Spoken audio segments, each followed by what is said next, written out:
Buenos días, tardes o noches, les damos la bienvenida a Crónica Oculta. Espero disfruten el video del día de hoy. En el otoño de 1888, el barrio de Whitechapel, en el este de Londres, se convirtió en el escenario de una serie de crímenes que marcarían para siempre la historia criminal moderna. No fue solo por la violencia de los hechos, sino por la forma en que la investigación se desarrolló, por lo que se registró, y por todo lo que nunca pudo cerrarse oficialmente. Whitechapel era, en ese momento, una de las zonas más pobres de la ciudad. Superpoblación, pobreza extrema, alcoholismo y viviendas precarias definían el entorno. Las tensiones sociales eran constantes y la presencia policial, limitada. En ese contexto, varias mujeres fueron asesinadas en un corto período de tiempo. Al principio, los crímenes no fueron tratados como una serie. El primer asesinato que más tarde sería vinculado al caso ocurrió a finales de agosto de 1888. Una mujer fue encontrada sin vida en una calle poco iluminada. El crimen fue registrado como uno más dentro de una larga lista de muertes violentas en la zona.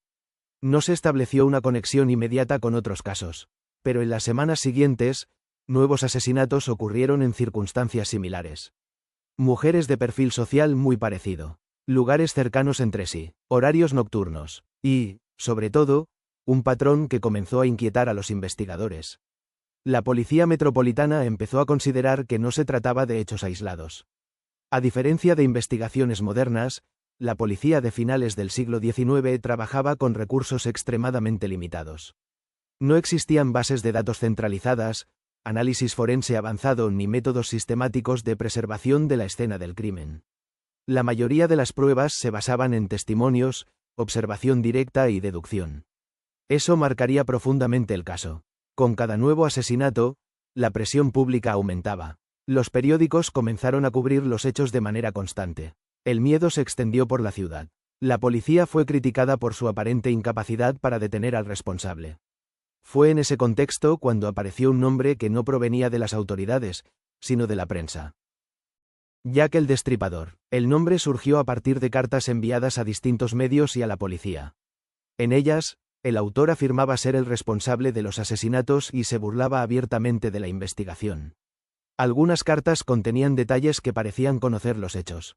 Otras eran claramente provocaciones. Las autoridades nunca confirmaron de forma definitiva la autenticidad de todas esas cartas. Algunas pudieron haber sido enviadas por imitadores o por personas que buscaban atención mediática. Ese detalle añadió una capa más de confusión. Mientras tanto, los asesinatos continuaron. Cada nueva víctima reforzaba la idea de un patrón claro, pero también evidenciaba las limitaciones de la investigación. Los sospechosos se multiplicaban. Cientos de personas fueron interrogadas. Ninguna pudo ser vinculada de forma concluyente a los crímenes. La policía elaboró perfiles rudimentarios basados en observaciones generales. Alguien familiarizado con la zona, capaz de moverse sin llamar la atención, y con suficiente tiempo para actuar sin ser detectado. Pero esas descripciones eran demasiado amplias. Uno de los mayores problemas del caso fue la falta de coordinación entre distintas unidades policiales. Existían tensiones internas, competencias superpuestas y una clara ausencia de un mando único con autoridad total sobre la investigación. Cada error, cada pista fallida, debilitaba la confianza pública. Con el paso de los meses, los asesinatos cesaron. No hubo un arresto, no hubo una confesión, no hubo un juicio, simplemente, dejaron de ocurrir. Ese silencio fue tan inquietante como los crímenes mismos. La investigación oficial nunca llegó a una conclusión definitiva. El expediente se cerró sin un responsable identificado.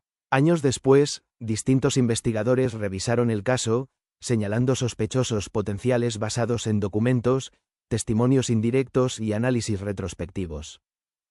Ninguno de esos nombres fue confirmado judicialmente. Es importante entender que Jack el Destripador no es un caso sin información. Es un caso con demasiada información inconexa. Informes policiales incompletos, testimonios contradictorios, pruebas perdidas o mal conservadas, cartas de autenticidad dudosa. Todo eso impide una reconstrucción definitiva. Con el tiempo, el caso fue absorbido por la cultura popular. Se convirtió en mito, en leyenda, en entretenimiento. Pero detrás de esa imagen distorsionada existe un expediente real, marcado por limitaciones estructurales y decisiones investigativas propias de su época. No hubo un cierre oficial porque nunca existieron los elementos necesarios para sostenerlo. No hubo un culpable porque ninguna prueba resistía un análisis concluyente. Jack el Destripador representa el primer gran ejemplo de un asesino serial moderno que logró algo fundamental: desaparecer sin dejar una identidad verificable.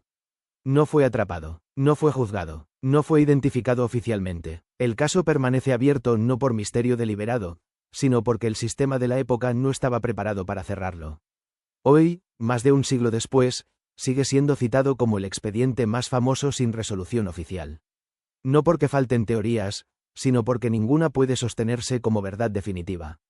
Un archivo incompleto, una investigación superada por sus límites, y un nombre que nunca pudo vincularse a una persona real ante la justicia. Espero hayan disfrutado el video del día de hoy. Me ayudarían mucho dando like, comentando o suscribiéndose al canal. Gracias por acompañar este recorrido por los hechos documentados.